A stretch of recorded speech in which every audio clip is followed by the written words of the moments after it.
Hi friends, ನಮಸ್ಕಾರ friends. ಈ ವಿಡಿಯೋದಲ್ಲಿ BSNL ಸಿಮ್ ಕಾರ್ಡ್ಗೆ ಇಂಟರ್ನೆಟ್ ಸೆಟ್ಟಿಂಗನ್ನು ಆಕ್ಟಿವೇಟ್ ಮಾಡುವುದು ಹೇಗೆ ಅಂತ ಈ ವಿಡಿಯೋದಲ್ಲಿ ನಾನು ನಿಮಗೆ ತಿಳಿಸ್ಕೊಡ್ತಾ ಇದ್ದೀನಿ. ಫ್ರೆಂಡ್ಸ್, ನೀವಿನ್ನೂ ನಮ್ಮ ಚಾನಲನ್ನು ಸಬ್ಸ್ಕ್ರೈಬ್ ಮಾಡ್ಕೊಂಡಿಲ್ಲ ಅಂದರೆ ವಿಡಿಯೋದ ಕೆಳಗಡೆ ಇರುವ ಸಬ್ಸ್ಕ್ರೈಬ್ ಮೇಲೆ ಕ್ಲಿಕ್ ಮಾಡಿಕೊಂಡು ನಮ್ಮ ಚಾನಲನ್ನು ಸಬ್ಸ್ಕ್ರೈಬ್ ಮಾಡ್ಕೊಳ್ಳಿ. ಹಾಗೆಯೇ ಪಕ್ಕದಲ್ಲಿ ಬರುವ ಬೆಲ್ ಮೇಲೆ ಕ್ಲಿಕ್ ಮಾಡಿಕೊಂಡು ನೋಟಿಫಿಕೇಶನ್ ಆನ್ ಮಾಡ್ಕೊಳ್ಳಿ. ನಾವು ಯಾವುದೇ ಹೊಸ ವೀಡಿಯೋಸ್ಗಳನ್ನು ಅಪ್ಲೋಡ್ ಮಾಡಿದ್ರೆ ಎಲ್ಲರಿಗಿಂತ ಮೊದಲು ನೀವೇ ನೋಡ್ತೀರಿ. ಫ್ರೆಂಡ್ಸ್, ದಯವಿಟ್ಟು ಹಾಗೆಯೇ ಈ ವಿಡಿಯೋನ ಎಲ್ಲರೂ ಶೇರ್ ಮಾಡಿ, ಹಾಗೆಯೇ ಲೈಕ್ ಮಾಡಿ.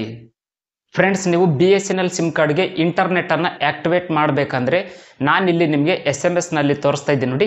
ಈ ರೀತಿಯಾಗಿ ನೀವು ನಿಮ್ಮ ಮೊಬೈಲ್ ಮೂಲಕ SMS ಅಪ್ಲಿಕೇಶನ್ನ ಓಪನ್ ಮಾಡಿ, ಅಲ್ಲಿ SMS ಅಪ್ಲಿಕೇಶನ್ನಲ್ಲಿ 1925 ನಂಬರ್ಗೆ ನೀವು ಸ್ಟಾರ್ಟ್ ಅಂತ ಟೈಪ್ ಮಾಡಿ ಮೆಸೇಜ್ ಮಾಡಿ. ಈ ಒಂದು ಸ್ಟಾರ್ಟ್ ಅಂತ ನೀವು ಟೈಪ್ ಮಾಡ್ತಿರಲ್ಲ, ಈ ಎಲ್ಲ ಅಕ್ಷರಗಳು ಕ್ಯಾಪಿಟಲ್ ಅಕ್ಷರನಲ್ಲಿ ಇರಬೇಕು.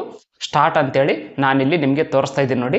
1925ಗೆ ಸ್ಟಾರ್ಟ್ ಅಂತೇಳಿ ಕ್ಯಾಪಿಟಲ್ನಲ್ಲಿ ಬರಿತಾ ಇದ್ದೀನಲ್ಲ, ಈ ಥರ ಬರೆದು ಬಿಟ್ಟು ನೀವು 1925 ನಂಬರ್ಗೆ ನೀವು SMS ಮಾಡಿ. ನೀವು 1925 ನಂಬರ್ಗೆ ಸ್ಟಾರ್ಟ್ ಅಂತ SMS ಮಾಡಿದ ತಕ್ಷಣವೇ ನಿಮ್ಮ BSNL ಸಿಮ್ ಕಾರ್ಡ್ಗೆ ಇಂಟರ್ನೆಟ್ ಆ್ಯಕ್ಟಿವೇಟ್ ಆಗುತ್ತೆ. ಫ್ರೆಂಡ್ಸ್, ಕೆಲವೊಮ್ಮೆ ಬೇಗನೆ ಇಂಟರ್ನೆಟ್ ಸೆಟ್ಟಿಂಗ್ ಆ್ಯಕ್ಟಿವೇಟ್ ಆಗುತ್ತೆ, ಕೆಲವೊಮ್ಮೆ 24 ಅವರ್ಸ್ ಟೈಮ್ ತೆಗೆದುಕೊಳ್ಳುತ್ತೆ. ನೀವು ಈ ರೀತಿಯಾಗಿ SMS ಸೆಂಡ್ ಮಾಡುವುದರ ಮೂಲಕ ನೀವು ನಿಮ್ಮ BSNL ಸಿಮ್ ಕಾರ್ಡ್ಗೆ ನೀವು ಇಂಟರ್ನೆಟ್ ಸೆಟ್ಟಿಂಗನ್ನು ಆ್ಯಕ್ಟಿವೇಟ್ ಮಾಡಬಹುದು.